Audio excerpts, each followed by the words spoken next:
Okay, we're up and running. All right, waiting for my kettle to boil. It's done.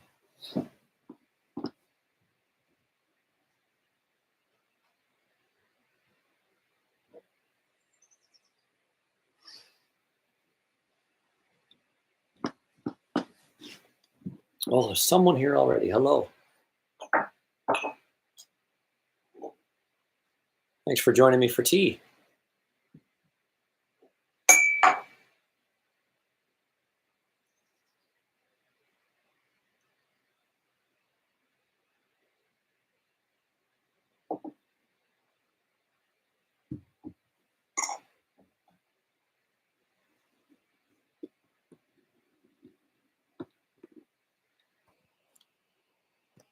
Hey, so until people arrive, I'm just going to play with some ideas here that I've put out. So in my post, I asked the question, how do we cultivate truth and love while moving forward in this world? Where are we going from here? I asked if you're feeling the chaos, the tension, the fire. What are we to do with it? Are you one of those feeling lost and confused or stuck? If not, what do you see and know that gives you clarity and direction? So,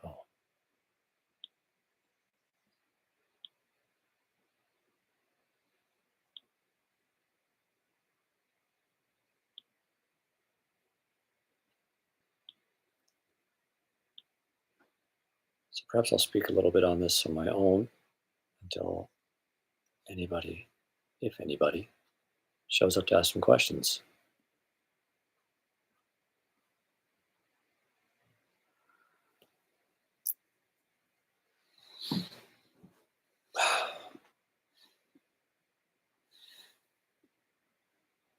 First, I'm just going to take a few moments to settle into my breath. And if you're watching this now or later, perhaps you can join me.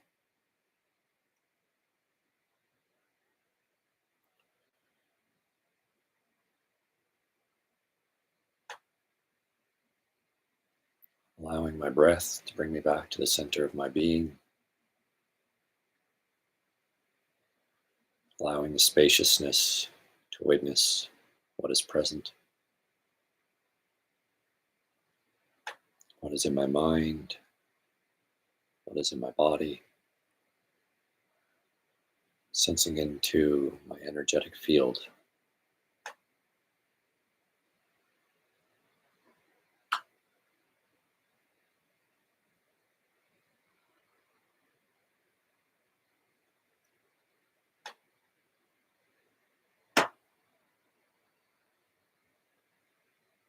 I'm intending to tune in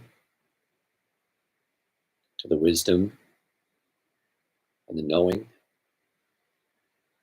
the awareness that goes beyond my thinking mind. It goes beyond the stories I tell or the thoughts I believe. I do this for myself, and I share it as an offering to anybody who may benefit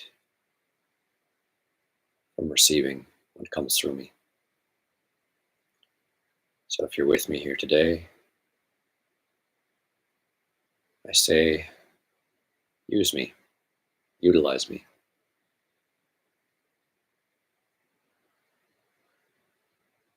Draw something from me that may be of service to you.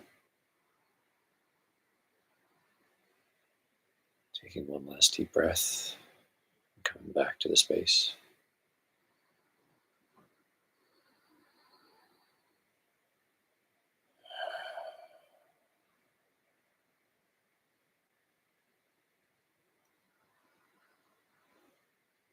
Okay.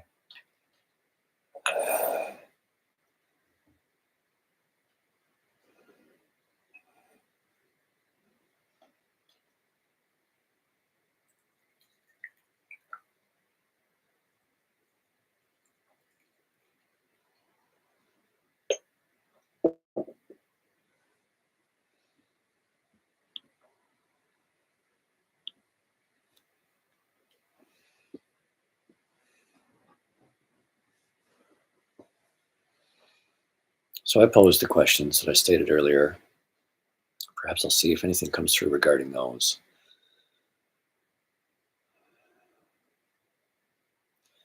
I've noticed within myself and within many others I'm communicating with, connected to, there feels to be a rising of tension as a result of polarization, two parts, which can be likened to perhaps how fundamental particles, such as quarks, for an example, when they are pulled apart, a tremendous amount of tension and energy is created in the space between them. So much so that if you are successful in separating those quarks entirely, the energy that comes through in the space between actually creates a third fundamental particle.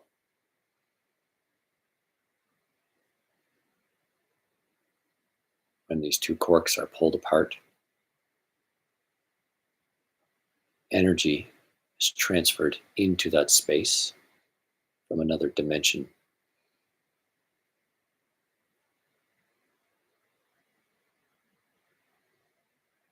It comes from the ether, so to speak.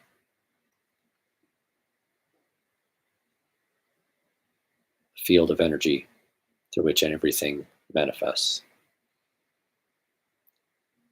So, in the process of this pulling apart, there's a great amount of energy, tension. You might even equate it to fire or electricity. So, it creates a sense of chaos, agitation, shaking.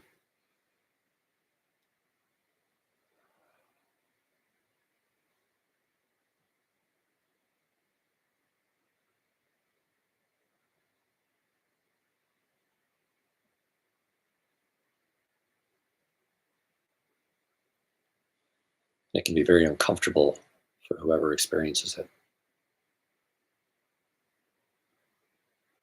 If you are polarized within yourself, if you are of two minds or many, at some point, the energy between these two conflicting parts will get more and more polarized, creating more and more tension and dissonance between them.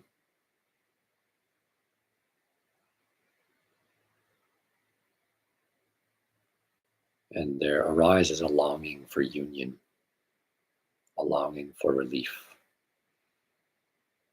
And this may come about in two different ways.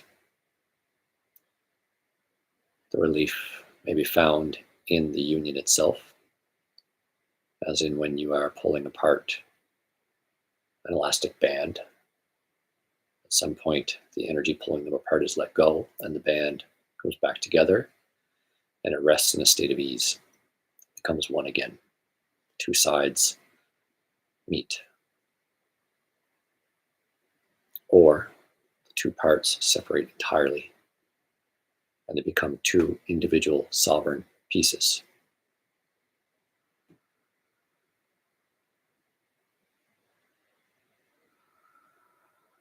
And relief is found through that mechanism. So, as we experience this as individuals, we may find ourselves caught up in the middle, feeling the tension,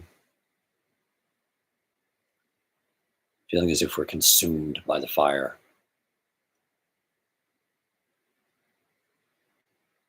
by the chaos.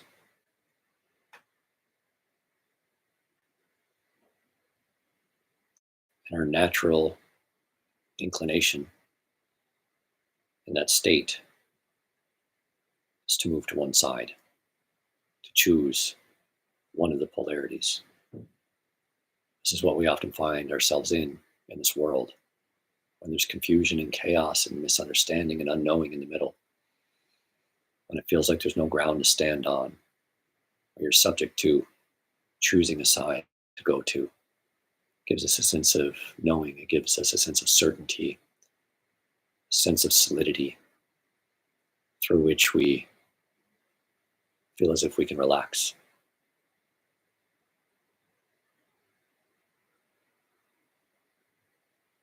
The trouble with this is that through choosing a side, through finding ourselves polarized, we then are only experiencing and embracing and receiving half of the full picture. And we separate ourselves from another aspect of reality. We create barriers and boundaries between that which we are and that which we perceive to be that which we are not.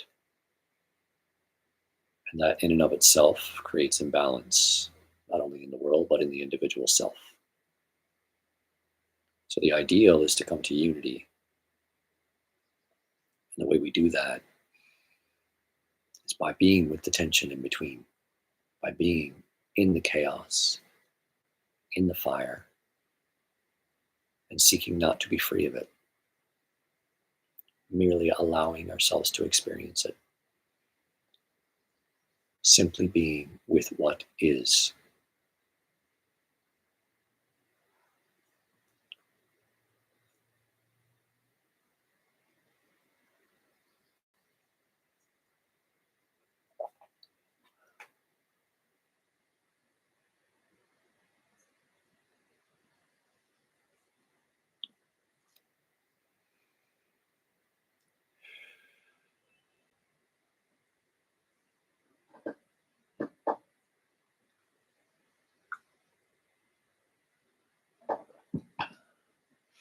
Take for an example. Right now, I can feel a subtle tension at the back of my neck.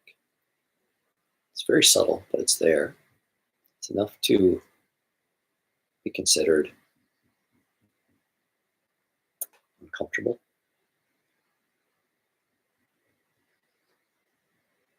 not preferable at least. And yet,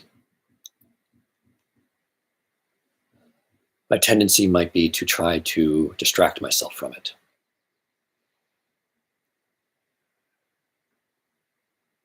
If I'm to just sit and be with nothing, I recognize that my body is in a state, or at least parts of it, are in a state of discomfort. So then the mind seeks ways to be free of it.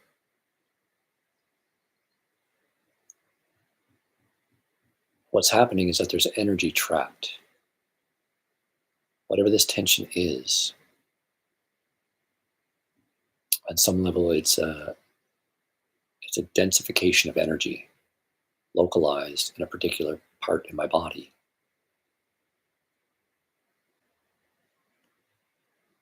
And I could sit here and I could peruse the internet and entertain my mind in such a way that I'm no longer aware of what's happening in my neck. But I've learned over the years of the work that I do that if I ignore it now and distract myself from it now, it will only fester and grow in its intensity.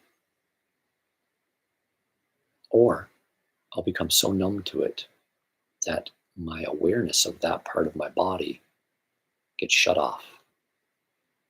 And then over time, the muscles here will atrophy. And that atrophy will only spread, will only create more chaos and imbalance in the rest of my body. So, despite this experience being somewhat uncomfortable, I'm being with it. I'm sitting with it. I'm accepting that it's there. I hold no animosity towards it. I feel no negative feelings towards it. I simply accept it. And immediately I'm offered this opportunity. That crack, more cracks. That's what the energy was asking me to do. Straighten up. Now I can feel an expansion in the muscle here. It's expanding upward. I'm making myself aware of it with my breath.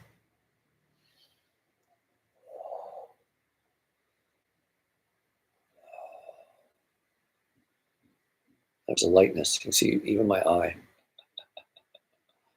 starting to relax, like my whole face is starting to relax.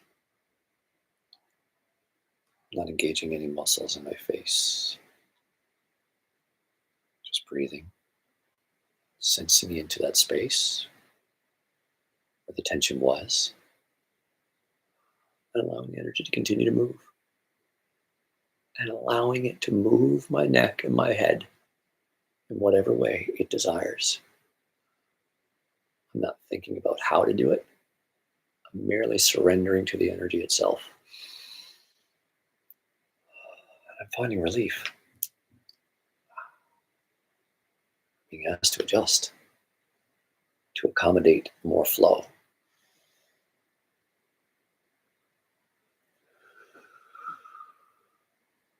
And in doing so,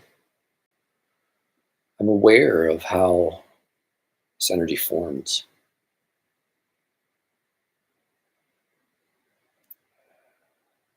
I can actually recall when it started yesterday. I was going through a process of significant physical expansion, which I do pretty regularly because of the shape of my body. I'm in a process of remodeling my physical form from the ground up, from the bone structure, from the fascia. And in doing so, energy moves and it gets kind of pinched off, somewhat even suppressed at times. I never allow for it to block off completely.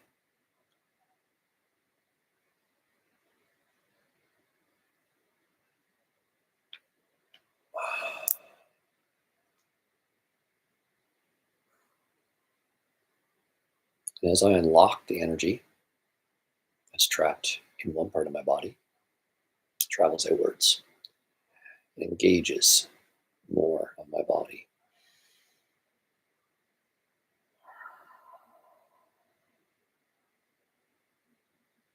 I recognize right now there was a time where I would consider this state I'm in right now as undesirable.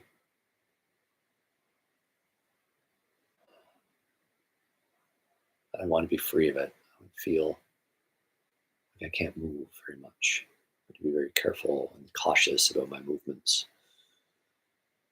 And there was a point in my life where I would have tried to find my way to push through this rather than just doing what the body demands.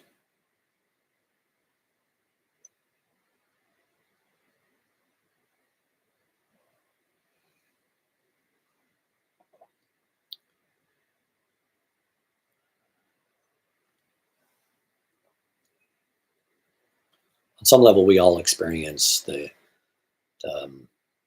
densification of energy, trapping of energy, um,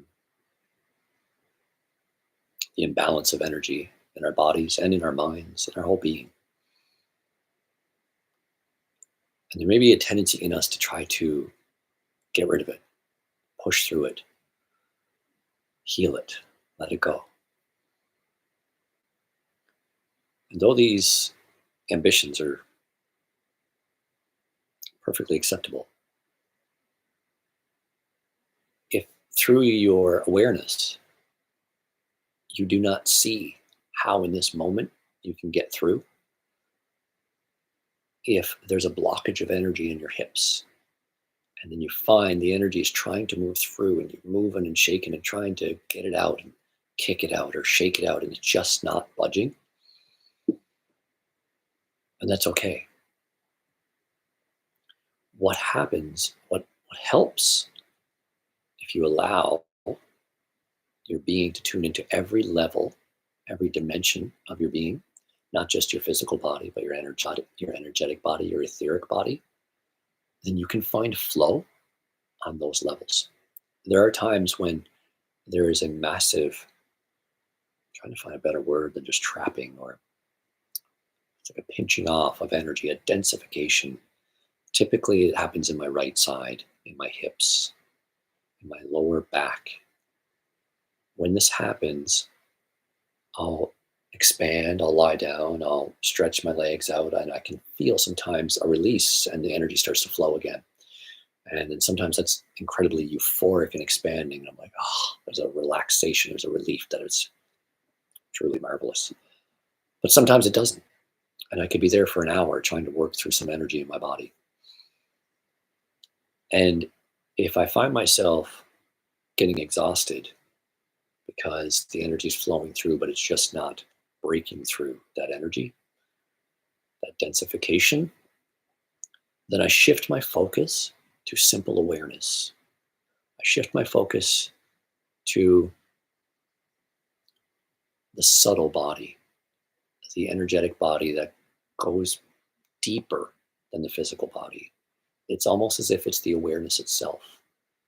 And then the awareness, the subtlety of that body can move through my whole physical form. And I can even sense while that energy is moving through that densification in my hip is still there, but I do not feel blocked off. I do not feel stuck. I do not feel trapped because I'm no longer identifying with the density of physical energy that is occurring in my hip. I'm identifying with the subtle body that is lower, is like a lower dimension of experience than the physical body. And I feel it's necessary to say that lower does not mean lower in quality or value. It's just as if the way you perceive music, there's lower notes and higher notes, and they're equally valuable. They just vibrate at different frequencies. So this subtle body is more similar to the element of air. It's almost imperceptible. It's only when you're really quiet and really still that you can tune into the subtle body. So when my body is moving in all kinds of ways and I get contorted and I find myself very uncomfortable in my physical being, so much so that it starts to tell the mind that I'm trapped and I want out and I want comfort and please let me have it. In my earlier years dealing with this expansion, I would feel a sense of desperation in those moments. But now I envision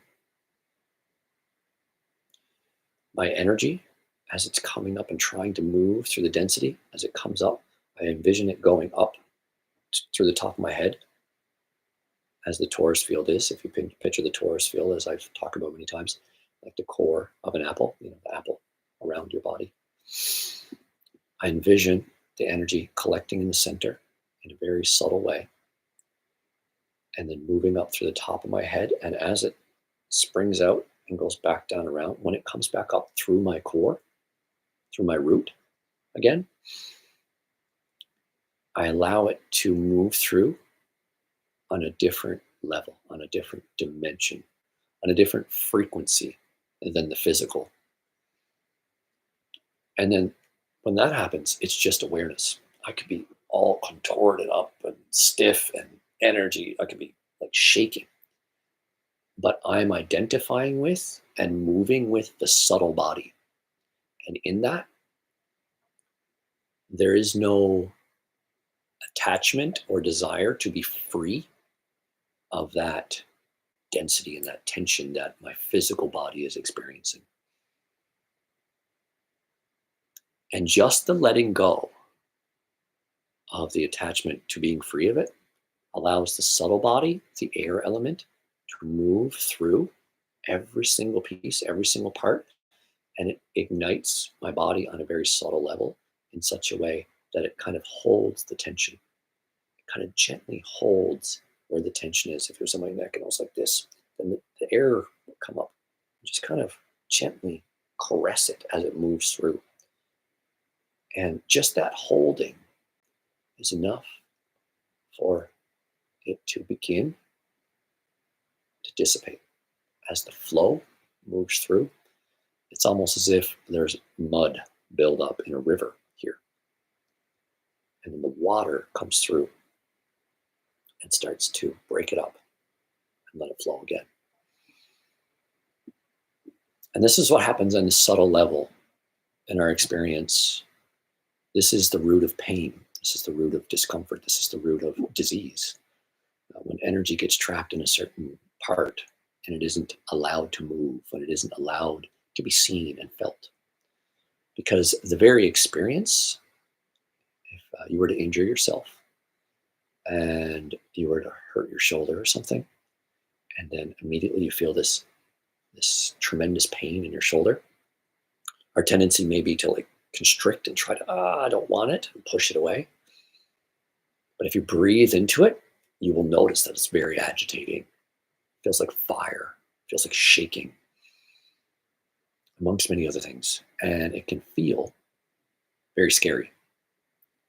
And so we tend to avoid these expressions of density and explosion in our being. And then we want relief from it, so then we distract ourselves from it.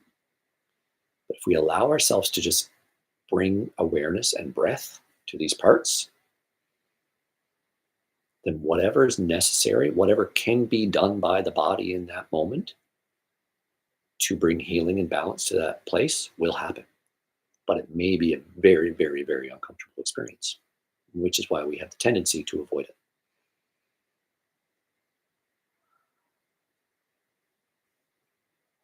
So bringing the awareness, bringing the element of air, bringing the element of ether even to that space, just the awareness, just the knowing, just looking at it, being with it, listening to it.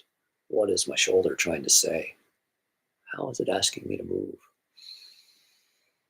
Working with the breath, remaining centered in the center of your being. Not trying to figure anything out, not thinking, how do I fix this? Just literally surrendering to the breath and the intelligence of the body. Your body will do everything it can to bring itself back to a state of equilibrium.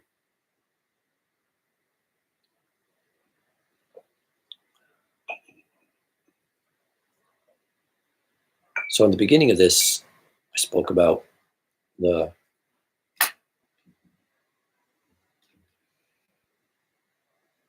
chaos we may feel as a collective in this world. I often feel that I can sense, sixth sense of what's going on in the collective. Um, and it's kind of confirmed by what I see, but it's also an energetic experience. See myself as somewhat of a reflection, as we all are, of the external world. The external world is a reflection of us, and we are a reflection of it. We are intricately connected.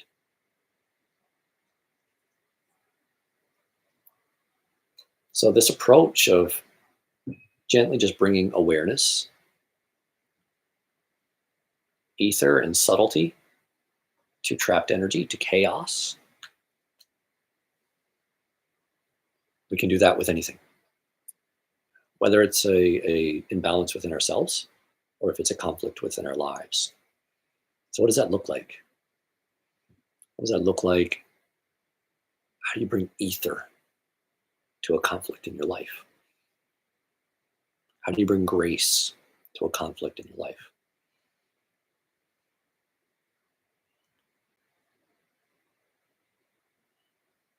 Perhaps the best words that can be used to describe perhaps how you would behave or approach a conflict with this in mind, with the intention to bring subtlety and lightness, is to bring truth, to bring love. So when we are approaching conflict in our lives, we also have the tendency to try to force a change. And that is coming with more fire, more tension. And that only begets the same thing, fighting fire with fire, so to speak. Whereas if you're in a conflict within your life, within another person perhaps, and instead of tensing yourself and attacking outward, which will only either damage the other, damage yourself, or create a spiral of some kind because of the masculine energy that is battling, whether they come together and bounce apart or they get tangled in each other. And those are the potentials for that type of energy coming at that type of energy. But if you find a space of neutrality, if you can turn your attention back around to yourself relative to this conflict, what does this make me feel? How am I relating to this conflict and to this person? And in finding your answers, in settling your own self by engaging with your own subtle body, with your own truth, with your own sense of love, with your own connection to the divine love that is always with you, you will find peace and relaxation and a space of non-attachment to any outcome within yourself. And in bringing that to the conflict, you have a far less probability of creating more conflict. If anything, that holding of someone in your life that is in conflict with you in a state of love and truth offers them the opportunity to come to that space as well. Now, this may result in somebody getting really offended, getting really upset, because if you're coming at them with truth, if you're doing it only with the intention of truth, without any other intention of trying to change, trying to stop, trying to push away, anything that, but just coming with the intention of truth, speaking your own truth, speaking the truth of the situation, and maybe sharing some perspective on truth of what's happening within them, then a different result can happen. You open up space psychically for this person to shift out of the experience they're in. If you are holding a battle within your own mind as you go into battle, then that person will solidify, their consciousness will solidify into that battle mode as well. If you're going on the attack, the other person goes on the defense, and then they attack, and then you defend, and it's an ongoing cycle. So it's important for us to find what's in us first that feels out of balance. Find what's in us that is seeking to control or to force. And then finding that space of peace, and then finding that space of equanimity, and relinquish any attachment you have to any particular outcome, and approach the situation with truth and with love. And these are the same thing. There's just different facets of the same thing. Sometimes love might be more expressive. I'm here for you. I understand you're upset. I get that I've upset you. I get that our conflict is really difficult for both of us. Approaching it that way, rather than head on saying, you're wrong, I'm right, and so on, has a far different result than the latter.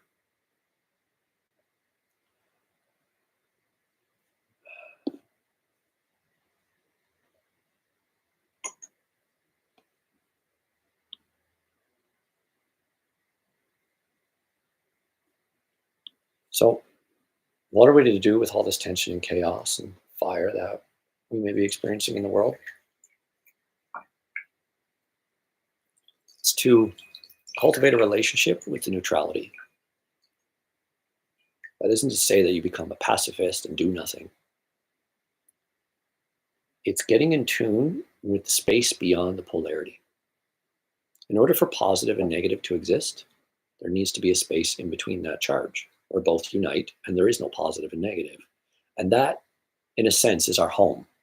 A soul stillness, the 0 point, where all things balance as one. That's our home. That's what could be referred to as the experience of heaven, when we reunite with the energy itself and we are no longer polarized from it, and we are no longer polarized within it. So It's important for all of us in evolving to move through all of our experiences in life with the knowing of that space. And this isn't to say that when you go and approach a situation, you cannot act or even fight. All the emotions you may experience as a result of what you're seeing in your own life or on the global stage will ignite things in you. And the way to act with the promise of the highest result is to understand that you are coming from a space where it's already done, it's already perfect, it's already won. You are not going to go out and try to destroy or force something to change.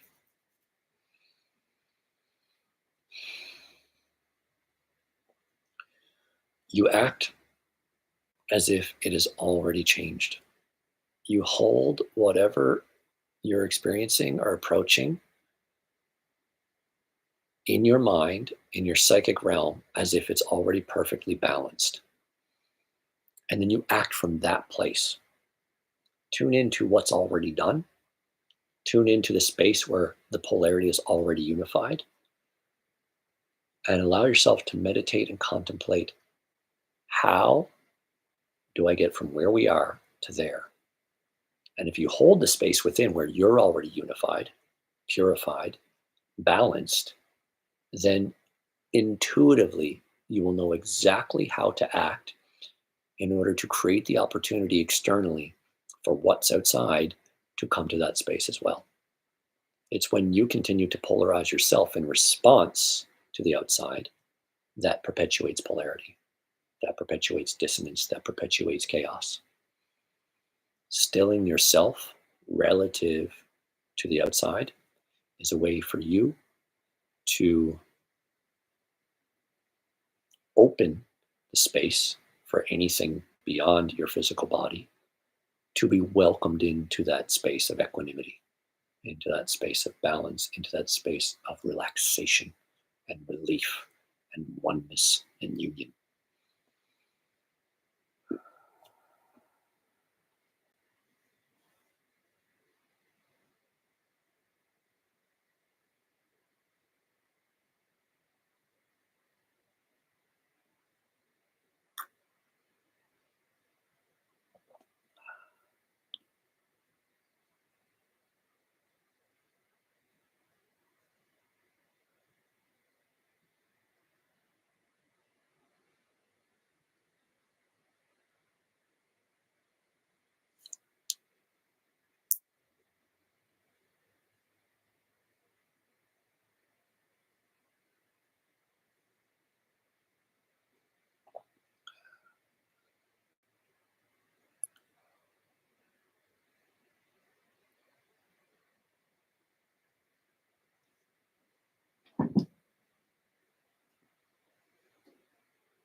I'm going to share with you something random from my book.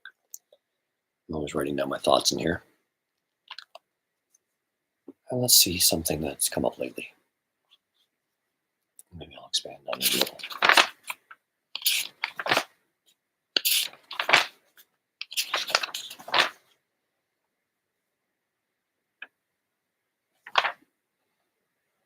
Hmm.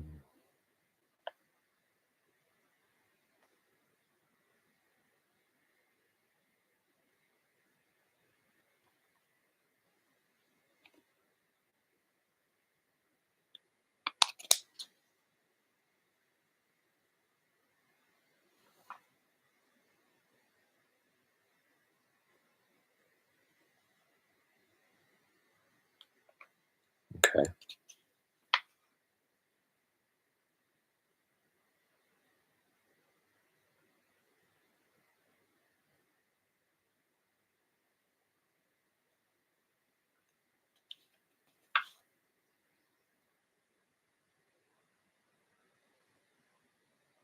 A lot of these notes are from groups that I host. So not a lot of them are coherent. They're just little scribblings to remind me of things to say while other people are speaking. But this whole page was from me sitting down and going through all of this book and all of another book that I have similar to this that I read in all the time, and I found the quotes that I found to be most powerful for me at that time that I wrote all this. So let's see what we have here. Okay, this is an interesting one. So this is kind of like a definition of sorts. Identification is the inhabitation of an idea structure. So what does that mean?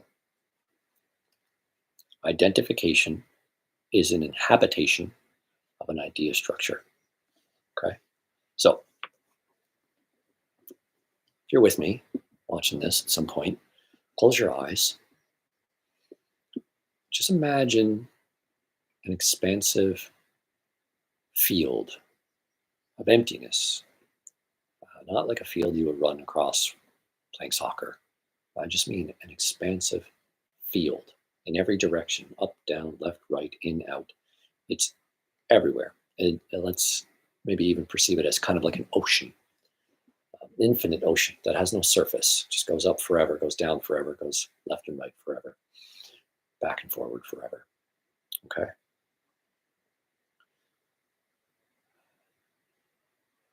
Now, imagine that this field is all that there is, this empty field, an empty field of pure potential. There's nothing in it at this point, nothing exists within it. And then at some point,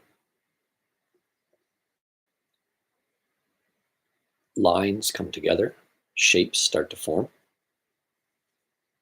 and they have character. They almost in a way represent ideas.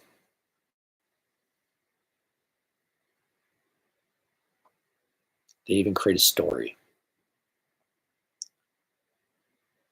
So let's say that what we are as an infinite soul, or the divine source itself, is this infinite expansive field. There's no matter, no differentiation. It is just an infinite field of pure potential. Let's say that's what we are in the truest sense of who we are, not as individuals, not as separate beings and bodies. There we go. But the field itself, an ocean of consciousness, of awareness. Within this ocean of consciousness of pure potential, waves start to form and they interact with each other. in such a way that they start to create structure. They create straight lines, and those straight lines start to build shapes. And with these shapes, we have whole ideas. So, for an example, the first thing that might form is the two-dimensional shape, the line, the back and forth. So then that represents the idea of right and wrong, black and white, light and dark, the initial separation, two things in one. So this shape extends or manifests from the pure potential, from the field itself. Okay, it's almost as if there's a charge that happens within the field, and then two pieces polarize, and then you have the black and the white, the back and the forth. You have the line with 2 points. And then that can create another point, creates a triangle. And then this has motion, moves within the field because it's now separate from the field in a way, although it's made of the field itself.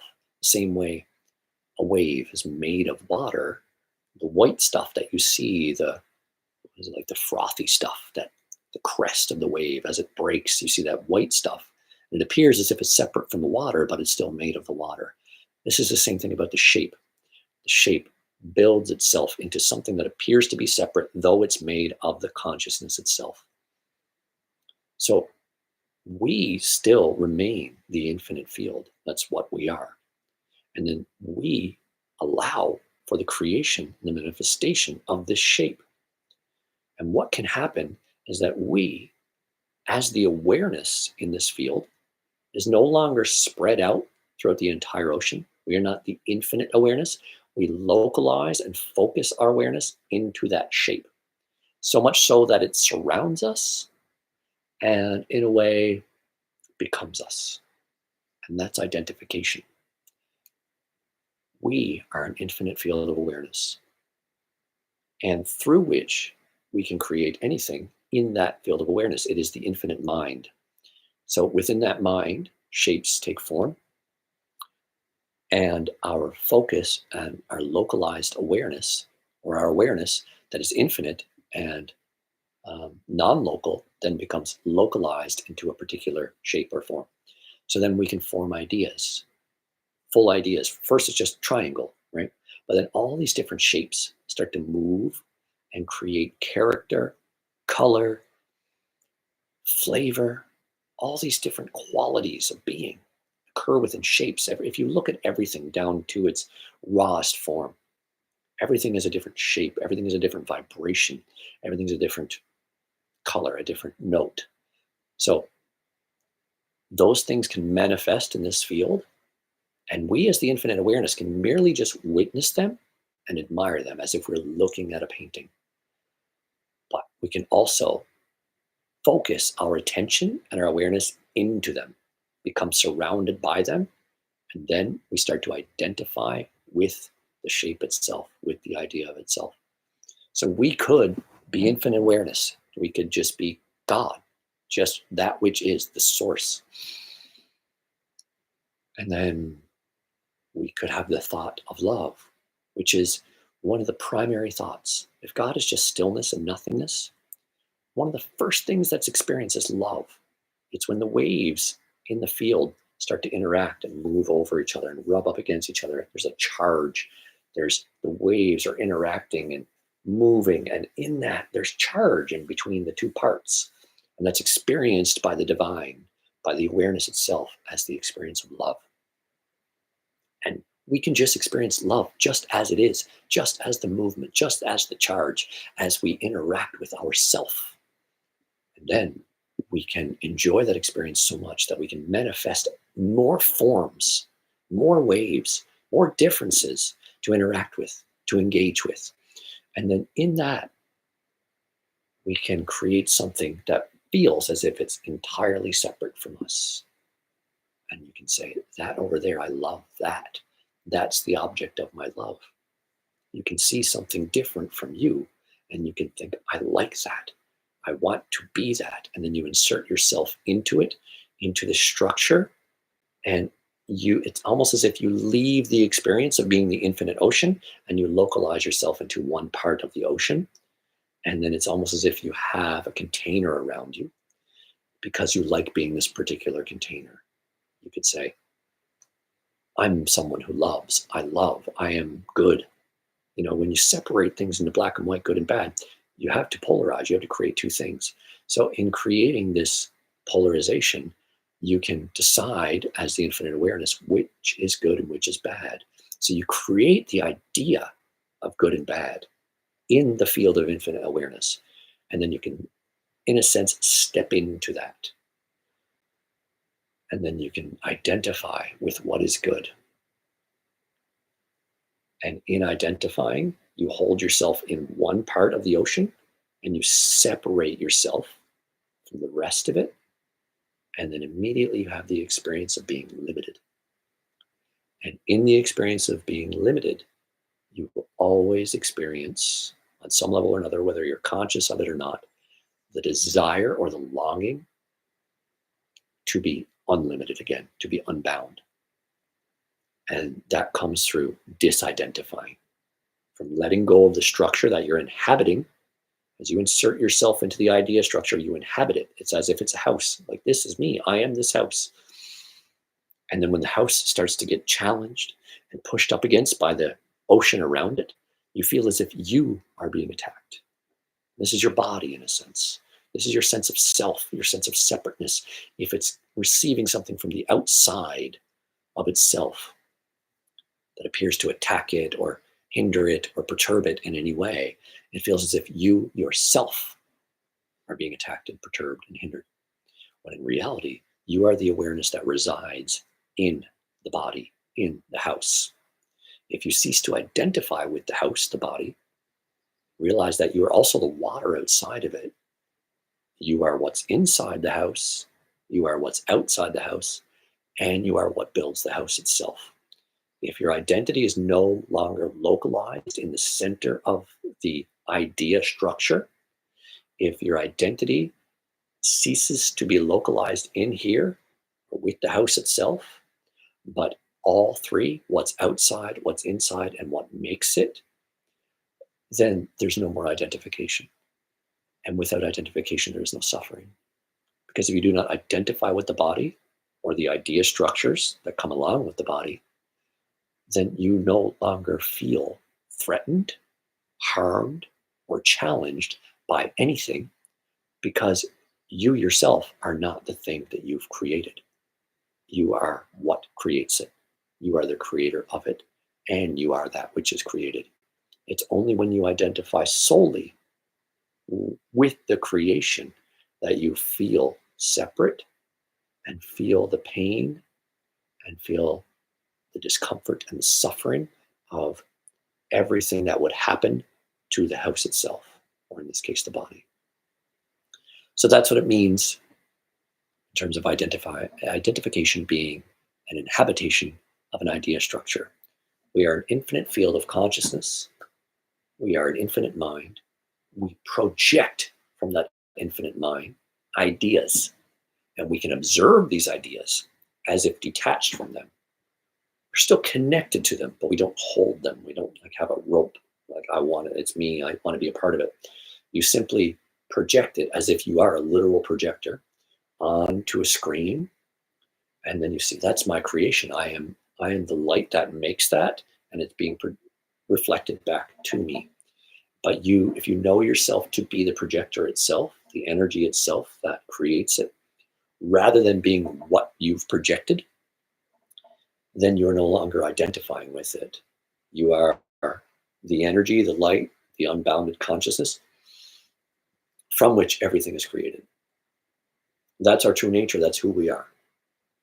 Right now, I'm an infinite being that is projecting the mind, body, thoughts, perceptions, and world of what is called Michael. And there's aspects that I identify with. But the more I recognize this, the more I cease to use the word I, the less identity I feel with this, and I no longer feel limited to this particular body. So even when this body is challenged, damaged, when this mind is challenged or damaged, the ceasing of identifying with these structures that I, as the infinite being, created, the ceasing of identifying with all of this allows me to not have to suffer its consequences, to suffer its adversity. I can witness it and be with it and experience it, but it's only identifying with it that causes the suffering.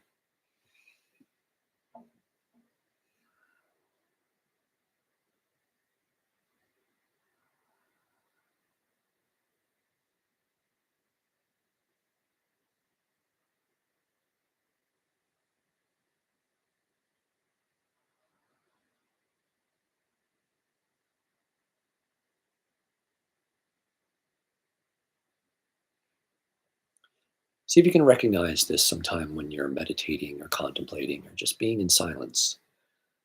Notice when you're thinking that there are thoughts flying by and there's some that you hold. Even just the ideas of, I'm in a house right now. I am 25 years old. Whatever it is that you hold in your subconscious, there are ideas, a number of ideas, like who knows how many we hold at all times. It varies between person to person. But all of us are holding ideas and projections of what we think is in our subconscious and in our conscious mind. So see if you can get in tune with that. Just ask yourself, what am I holding right now? What am I believing? What am I thinking consistently? What ideas do I identify with? And just witness how what you are is not the idea itself, but that which projects the idea. It's only when you go from projecting to inhabiting that you identify. You can project anything. I'm projecting this whole world right now, as are you. And everything that I'm projecting is a projection and reflection of everything that's internally here. But I do not identify with it. I do not see this body as who I am. It can feel like it. And there's parts of me that still feels like it on some level. But within my work, there are many times where I disidentify completely.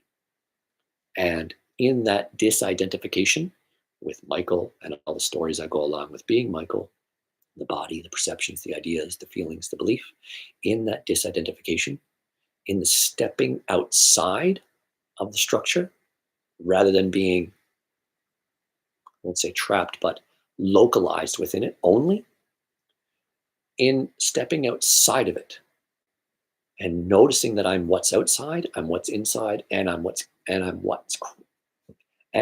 creates it. There is an experience of perfection, an experience of knowing and seeing the balance and the harmony of all things. And there's no longer any dissatisfaction with the experience.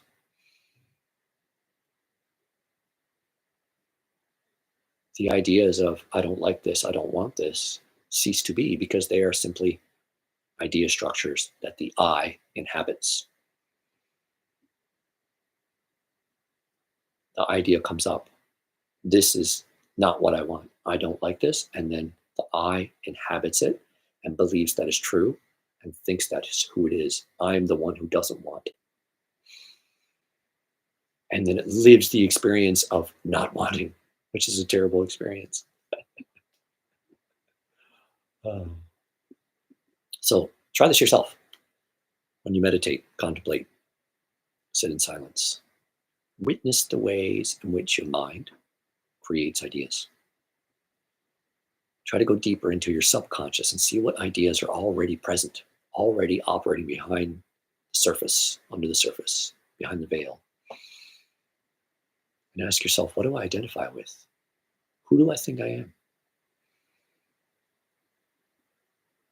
See where it leads you. Okay. That was a full hour. No questions today, aside from the ones I gave myself. So, I'm going to end with a prayer. I'll quickly say that prayer, it's not something I did a lot in my life, even in my spiritual journey. It hasn't been something that I focused on, but I recognize that I always do it. I just never really considered it prayer. And I want to specify the power of prayer in how it can be most powerful. It's not about begging or supplicating the way that we've been kind of trained, please God, give me this, right? When we say, please God, give me this, please God, I want this, please God, do this for me, we are holding a vibration. We are holding a consciousness. We're holding an idea structure of believing that we are without it. And God doesn't give you what you ask for, per se. God gives you what you are. And if you are holding a vibration, if you are in the consciousness as, I want this, please give it to me, I don't have it, then God will give you more of that experience of not having and more of that experience of wanting. So the most powerful prayer is gratitude, of recognition of already being there. A step down from that, per se, would be, in a sense, demanding. It's not a good word because it's not like a strong demand. It's just like a request. It's it's a knowing that what you request is already given. There's the whole idea of ask and you shall receive. If you are truly asking because you know it can come, just think of it this way. When you're at a restaurant, you look at the menu and the waiter comes. You say, I'll have this, thank you. I want that. Give me that. And you know that it's coming. So you're not asking and begging. You are simply stating what is already yours, and then they bring it to you. There's a certification. There's a certainty that it's coming. The moment you choose it, you know it is yours.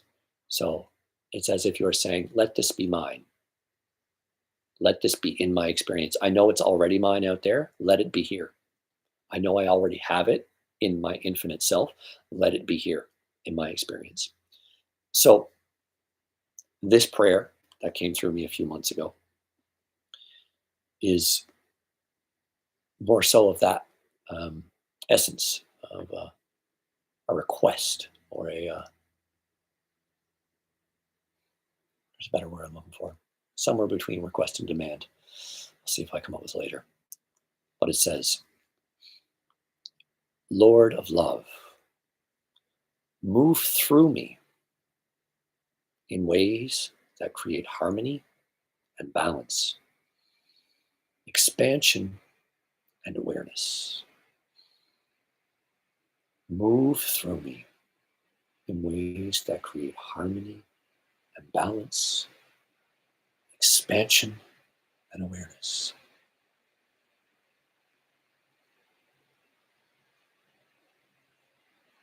Feel free to use that for yourself. Thank you very much for joining me today. Until next time.